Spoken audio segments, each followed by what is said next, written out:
Hello chocolate friends, Carla here with Opening Chocolate, and today for this bar bits video I was inspired by this bar from Toak, who are a company out of Ecuador.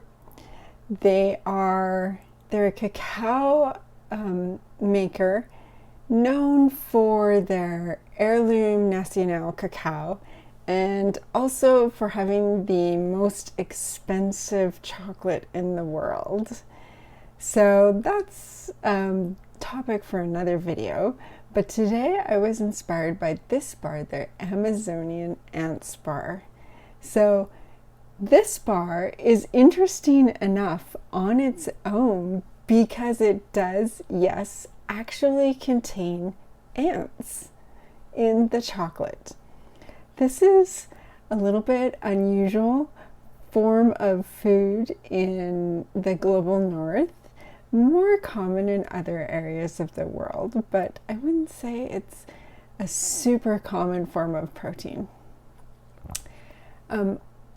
This bar was made in collaboration with Charles X. Michel, who is a food activist and an artist, and the collection focuses on local cultural flavors. So he says that Amazonian communities use the ants like a condiment in many preparations. When I did some research on this and I was looking at videos, I noticed a lot of people were just using them like as a traveler's food. So they would just like break open a branch and eat some of these ants. How do you know they're the ants? Well, we'll get to that. There's a very distinct way of knowing that these ants are these ants. So it's not only unique because it's ants in it, but these ants are crazy wild in and of themselves.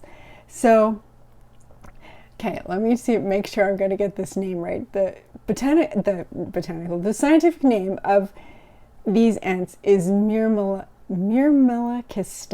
schumani. They have very little physical distinction from any other ant species. They are social, they live in colonies, they have a queen that is an egg-producing queen. What makes them super interesting is their behavior. So they are known for the creation of something as colloquially referred to as devil's gardens. So in the midst of the hyper-diverse rainforest of the Amazon, you have these things called devil's gardens, which are large clearings where there is little to no biodiversity compared to the surrounding area. And it's the ants that do this. The ants build themselves a little home in the rainforest. So what they do is these ants really like this one species of tree. Duroia hirsuta is the name of the tree. It's got colloquial names, but I will mispronounce those just as bad. So it's this one particular kind of tree that they really like. They'll tolerate about 3 other species.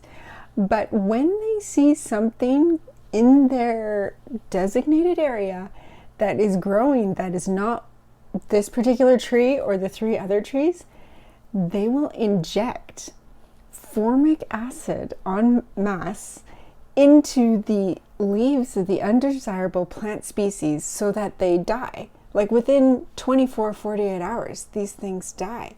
So they're the only ants known to use formic acid as a herbicide, basically. They cultivate this garden home to have 1 major species, 3 minor species, and they live in this tree, and on the branches themselves, the tree is kind of in a relationship with them because it cultivates them. It creates these nodules on the stems where these ants live. So these are things that are like well known in the Amazon, And the largest devil's garden is 13,000 square feet. It's got like 400 trees and it's 800 years old. So these suckers are really busy little gardeners in the Amazon. So they're like cultivating their own home. So interesting. So why put them in chocolate? Here's the other interesting thing about them. So they have a glandular defense system that contains citronella compounds. And that, for them, when ants are crushed, this citronella pheromone response that happens when they're crushed alerts other ants to nearby danger. So, hey, we're getting squished over here. Maybe you want to go somewhere else. Something's happening. But to us, when we taste the ants as humans, it has this delightfully lemony, citronella, lemongrass, nutty, spicy kind of flavor to it. So these ants are just a bundle of biochemical fun and just so interesting. There is folklore that goes around the Devil's Garden. So there is a story about these are inhabited by shapeshifters called Chua Chaki. And these shapeshifters, you can tell him he's like an ugly troll goblin with one deformed foot. That's how you can tell it's the Chua Chaki. And he's said the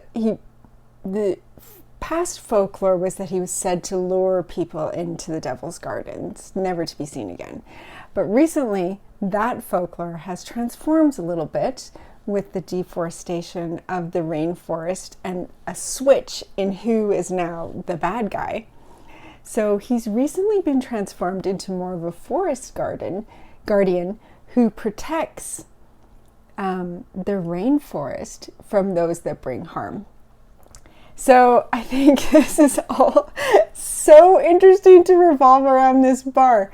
From the ants that are cultivating their home in the rainforest, to their defense system that tastes delicious to us, to the folklore that goes behind the Devil's Garden that these ants have created.